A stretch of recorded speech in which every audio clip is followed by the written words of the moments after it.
Arizona Territory, 1871. The unforgiving sun beat down on the parched earth of Painted Rock Valley, a contested stretch where Apache lands met the advancing tide of white settlement. Here, 25-year-old Henry Grayson had staked his claim 3 seasons past, building a modest ranch with nothing but calloused hands and stubborn determination. His lean, muscular frame bore the marks of frontier life, skin tanned by relentless sun, piercing blue eyes that scanned horizons for trouble, and a perpetual light stubble he could never quite keep at bay. Henry believed the frontier offered one immutable truth: a man survived alone or died with those he foolishly allowed close. The war between the states had taught him that brotherhood ended at the first whiff of gunpowder, and 2 years riding with the Texas Rangers had proven that sentiment applied doubly on the frontier. Trust was a luxury afforded to Easterners, not men carving existence from Apache territory. Land needs tending, cattle need driving, and a man needs his wits, he often muttered to his horse while riding fence line. Anything else is distraction that'll get you buried. This morning, like every morning, Henry rode out alone at first light, checking his modest herd, 34 head of longhorn that represented his entire worldly fortune.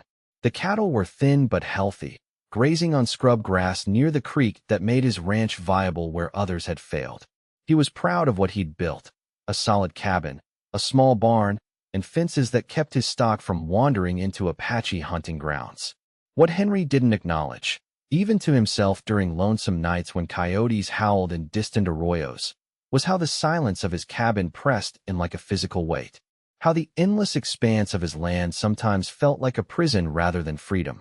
The ranch sustained his body, but something essential within him was withering like vegetation in drought. The sound of approaching hooves pulled Henry from his thoughts. His hand instinctively moved to the Colt revolver on his hip as he squinted toward the dust cloud approaching from the east. 2 riders, moving fast. Henry spurred his horse toward a rocky outcropping that offered both cover and vantage. As the riders drew closer, his grip on his pistol tightened. 2 Apache women on a single exhausted horse, looking over their shoulders with unmistakable fear. The older girl, perhaps 20, held the reins while the younger clung to her waist. Their horse stumbled, foaming at the mouth, clearly driven beyond endurance. Even from this distance, Henry could see the animal wouldn't last much longer. His immediate instinct was to retreat to his cabin. Apache business wasn't his concern. The uneasy peace between settlers and the local bands could rupture at any moment, and involving himself in tribal matters was asking for trouble. Yet something in their desperate pace, the protective way the elder held her sister, made him hesitate. When their horse finally collapsed 50 yards from his position, Henry's decision was made before conscious thought caught up. He emerged from cover, approaching slowly with his hands visible. "Whoa there," he called, keeping his voice even. "You ladies look like you could use some help." The older sister immediately placed herself between Henry and the younger girl. Her obsidian eyes flashed with equal parts fear and defiance. "I mean no harm," Henry said, dismounting slowly. "Your horse is done for. Whatever you're running from, you won't outpace it now." The younger girl whispered something, and the older one responded sharply in Apache. Then, addressing Henry in careful English, she said, "We seek passage to Fort Whipple. Our horse has fallen. We will pay." Henry assessed the situation quickly. The sisters wore traditional Apache dress, but the quality of the beadwork and the silver concho belt on the elder marked them as daughters of someone important. Whatever had driven them to flee toward an army fort, rather than their own people, suggested serious trouble. "I'm Henry Grayson," he offered. "This is my land you're on." "I am Leona Morningstar," the older sister replied with unexpected formality. Her jet-black hair hung in 2 long braids, and despite the dust of hard travel, her beauty was striking. At 22 years old, her bearing carried a dignity beyond her years. "This is my sister, Ella." Henry glanced at their fallen horse, now breathing its last labored breaths. "What are you running from, Miss Morningstar?" A distant dust cloud on the horizon answered before she could. "Riders, many of them. Our father's men," Leona explained tersely. "He arranged marriage for me to Chief Stonebear, a man who has buried 3 wives already." Her voice hardened. "I will not be fourth." Henry looked between the approaching dust cloud and the sisters. Every instinct for self-preservation screamed at him to send them on their way. This wasn't his fight. Getting between an Apache chief and his daughters was suicide. Yet the determination in Leona's eyes stirred something long dormant. "My cabin's 3 miles west," Henry heard himself saying. "Take my horse. He's fresh and can carry you both to Fort Whipple by nightfall if you don't push too hard." Leona's composure broke for just a moment, genuine surprise crossing her features. "You would give your only horse to strangers?" "Apache strangers?" Henry helped the younger sister mount. "I'm giving my horse to 2 women in trouble. That's all I see here." As he lifted Leona onto the saddle, their hands briefly met. Despite the urgency of the moment, time seemed to suspend in that fleeting contact, her skin warm against his calloused palm, her eyes momentarily unguarded. "The army at Fort Whipple will remember this kindness," Leona assured him. "Tell them Leona Morningstar sent you, daughter of—" "Better you tell me when this is settled," Henry interrupted, handing her the reins. "Ride northwest until you hit the military road. Don't stop for anything." With a final nod of gratitude, Leona spurred the horse forward, her sister clinging tightly behind her. Henry watched them disappear into the distance, wondering at his own impulsive decision. Now afoot in Apache territory with riders approaching, Henry began the long walk back to his cabin. The weight of his decision pressed upon him with each step. He'd given away his only horse, a working ranch hand's most essential tool, to strangers who might never return. For what? Some foolish notion of chivalry that had no place in this unforgiving land. By the time he reached his cabin, darkness was falling. Henry barred the door, loaded his Winchester, and settled in for what promised to be a tense night. The approaching riders had veered off, following the sisters' trail, but he held no illusions they wouldn't eventually track the horse back to his property. Sleep came in fitful bursts. Just before dawn, Henry jolted awake at the sound of horses, many horses surrounding his cabin. In the gray pre-dawn light, Henry peered through a window crack. His blood ran cold. At least 200 mounted Apache warriors encircled his small homestead, their faces painted for war. At their center sat a commanding figure on a magnificent black stallion, a man whose elaborate headdress and multiple coup feathers marked him as a great chief. "Henry Grayson," the chief called in accented but clear English. "Come out and face Chief Many Eagles." With resignation, Henry took his rifle and stepped onto his porch. Death had finally come calling, as he'd always expected it would out here. "I am Henry Grayson," he announced, rifle held non-threateningly at his side. The chief dismounted, approaching with regal bearing. "You gave my daughters your only horse." Henry saw no point in denial. "I did. You knew they fled from me, yet you aided them. I knew they were in trouble. That was enough." Many Eagles studied him intently. "My scouts say you turned away, then returned to help." "What?" The question caught Henry off guard. Why had he helped? The answer that rose unbidden surprised him. "Because they needed help," he said simply. "And out here, sometimes that's all that stands between life and death." Many Eagles nodded slowly. "My youngest daughter reached Fort Whipple. She told the commander how you sacrificed your livelihood for strangers. Apache strangers." Henry remained silent, waiting for whatever judgment would follow. "My eldest daughter, Leona, did not continue to the fort," the chief continued. "She returned to our camp last night to speak with me, to explain why she could not marry Stone Bear." Henry's confusion must have shown on his face. "She told me of your kindness," Many Eagles explained. "In our ways, such selfless giving creates a bond. She refused Stone Bear because she wishes to know the heart of the man who would give his last horse to his enemy's daughters." Before Henry could process this revelation, a rider broke from the circle. Leona dismounted gracefully, no longer in flight, but moving with purpose. She wore traditional Apache ceremonial dress, her hair adorned with beads and feathers, her beauty almost otherworldly in the dawn light. "You returned," Henry said, unable to mask his surprise. Leona approached until she stood before him. "I could not allow you to face my father's warriors alone. Not after what you did. 200 warriors seems excessive for one foolish rancher," Henry observed dryly. A hint of a smile touched her lips. "They come not for vengeance, but for honoring. My father brings horses as gift to replace yours, and to meet the man who would sacrifice so much for strangers." Over the days that followed, Henry's understanding of the frontier underwent a profound shift.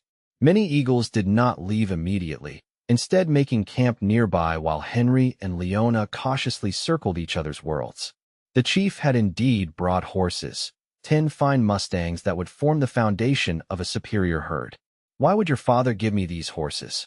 Henry asked Leona as they walked the perimeter of his land one evening, the setting sun painting the landscape in amber and gold. "Among our people, when someone gives freely without expectation of return, it creates a sacred obligation," she explained. "You gave your only means of survival to help his daughters. Such a debt must be answered." "I didn't do it expecting payment," Henry insisted. Leona's dark eyes studied him. "That is precisely why it must be honored." Their conversations stretched long into the evenings. Henry learned that Leona had been educated at a mission school before returning to her people, bridging both worlds in a way few could manage. She spoke of Apache traditions with reverence, but questioned customs that treated women as property to be bartered between powerful men. In turn, Henry found himself sharing truths he'd never voiced, about the war that had stolen his youth, about the family farm in Kentucky lost to taxes while he fought, about his belief that solitude was the only safe harbor in a treacherous world. "You built walls to protect yourself," Leona observed one night as they sat beside the creek that cut through his property. "Not just this ranch, but around your heart." Henry stared into the fire. "Walls keep a man alive out here. They keep a man isolated," she countered. "There is difference between survival and living." A week into this unexpected arrangement, a military patrol from Fort Whipple arrived, led by a Lieutenant Edwards. Their presence immediately escalated tensions, with many Eagles warriors forming protective positions.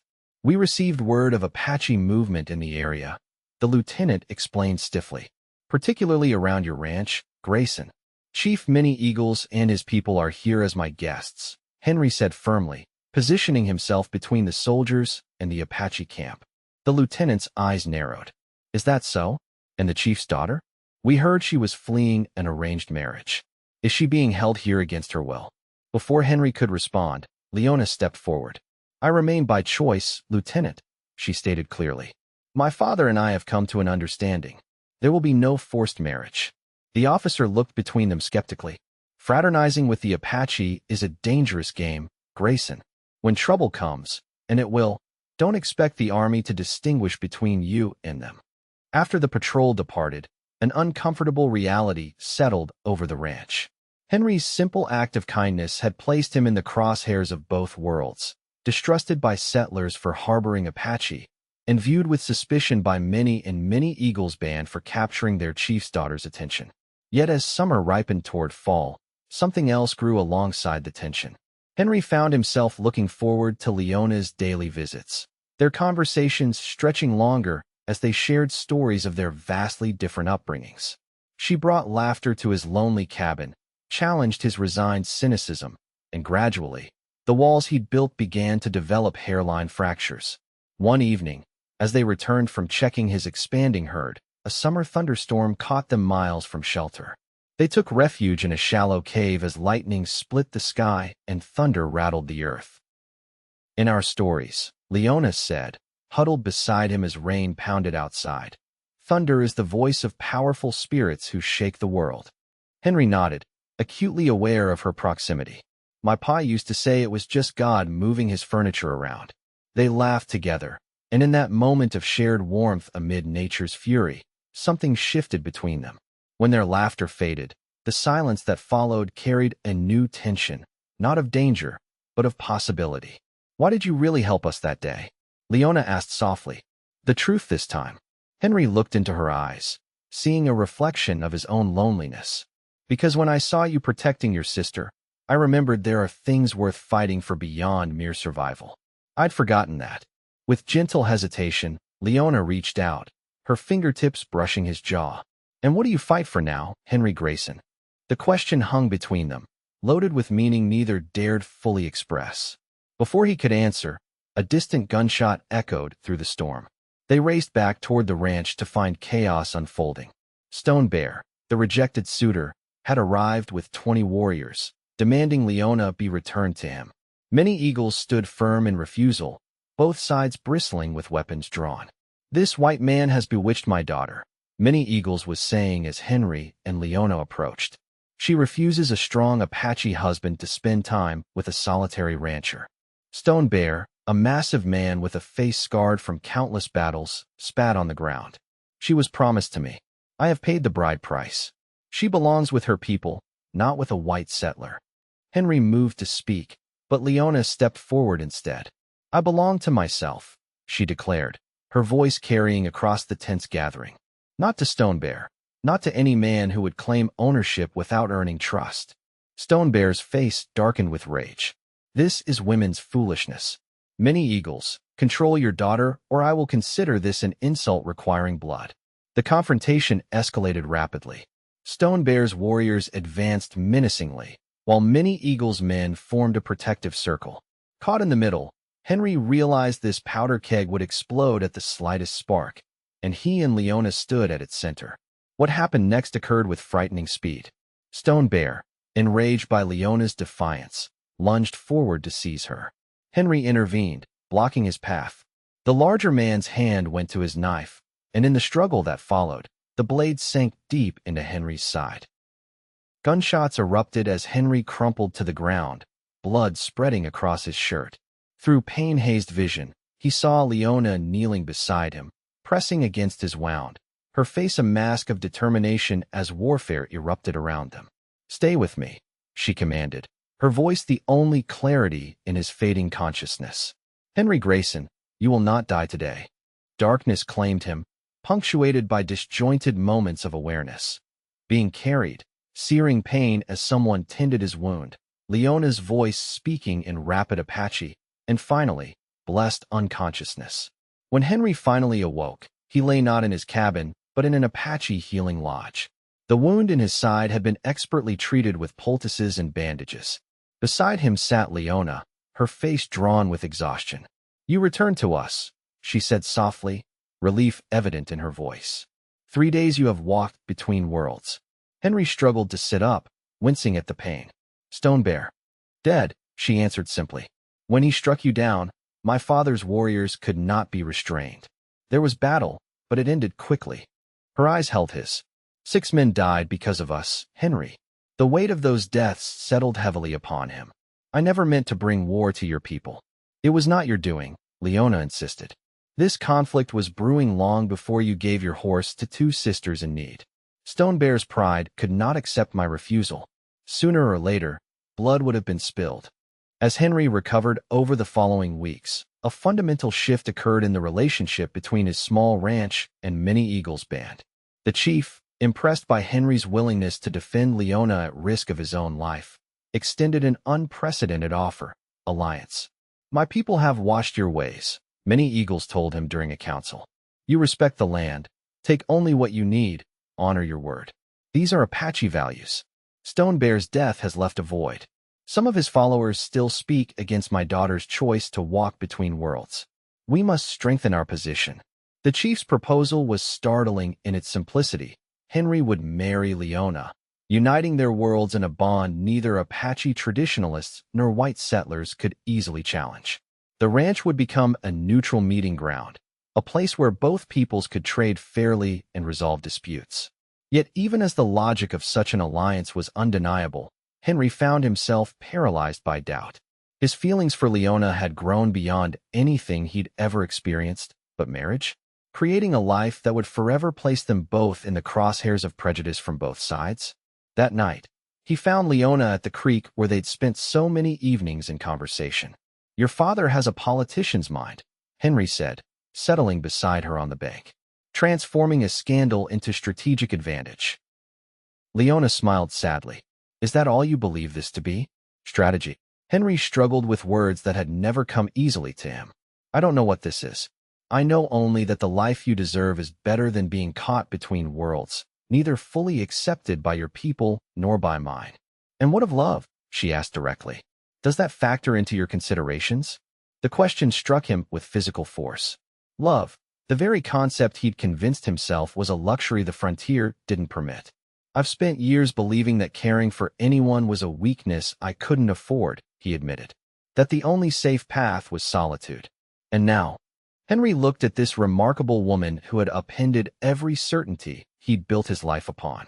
Now I know that true weakness was hiding from the risk of loss rather than embracing the possibility of joy, however brief.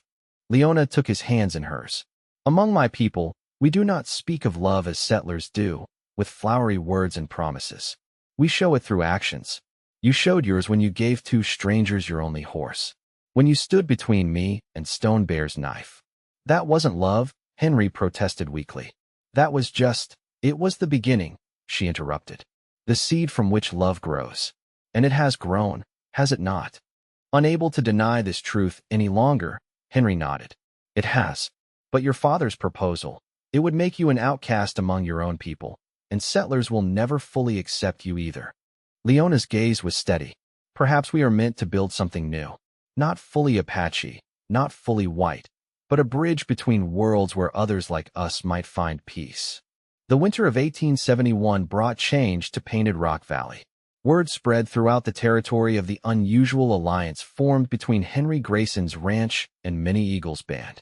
Settlers and army officials viewed the arrangement with suspicion, while traditional Apache regarded it as capitulation to the encroaching white world. Yet for Henry and Leona, who wed in a ceremony that honored both their traditions, the criticism mattered little compared to the life they were building. The ranch expanded, with Apache families settling nearby and contributing to shared enterprises. Henry's cattle herd grew alongside crops cultivated with techniques Leona's people had refined over centuries in the harsh desert. Their union was not without challenges. When spring arrived, tensions flared after cattle belonging to a neighboring rancher were found slaughtered. The rancher immediately blamed Henry's Apache friends, rallying others to demand action. We vouched for you, Grayson, the leader of the vigilante group said, 20 armed men at his back. Said you were different from other Injun lovers. But look what's happened. First sign of trouble, and it's our cattle getting killed. Henry stood his ground on his porch, Leona beside him. Those cattle weren't killed by Apache. The cuts were made with steel knives, not stone.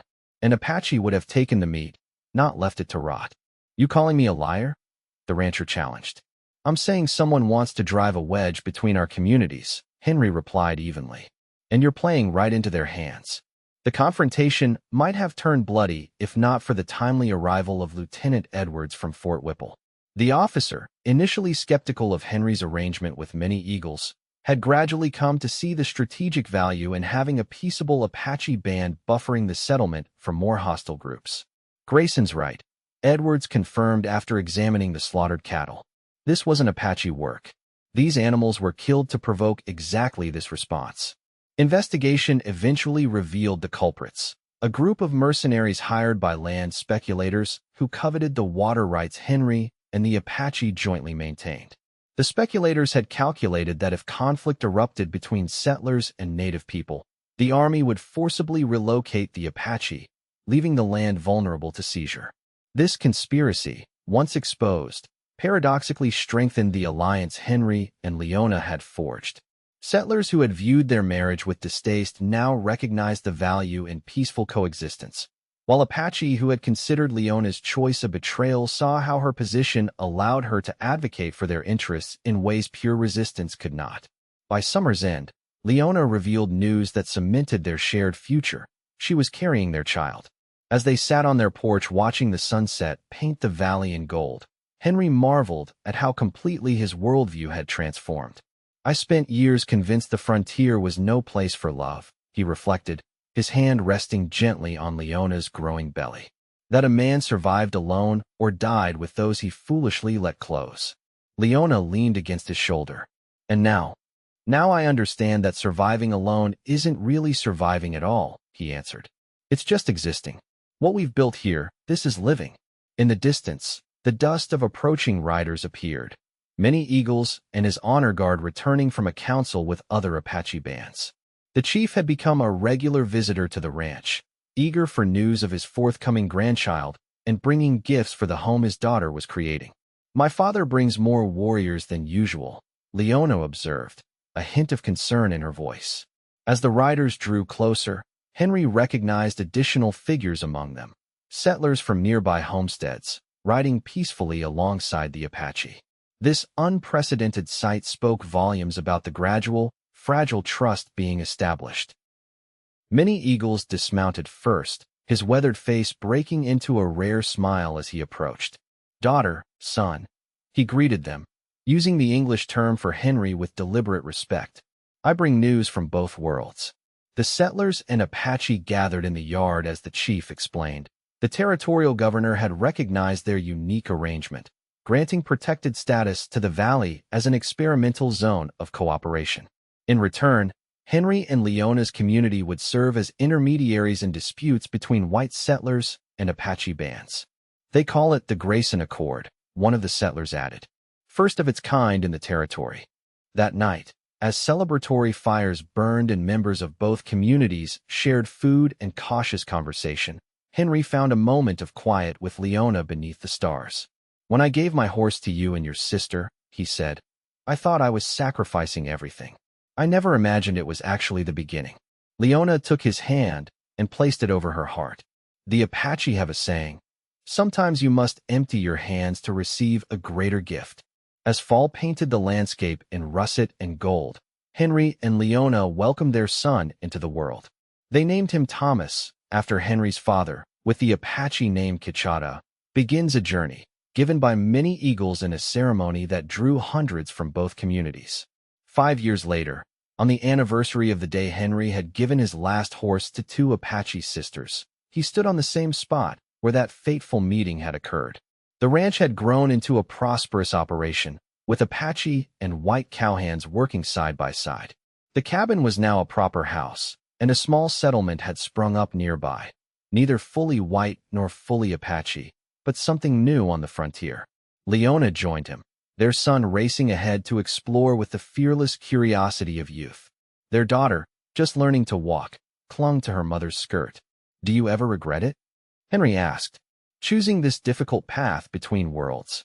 Leona watched their children, living emblems of 2 cultures united rather than divided. "Never." "And you?"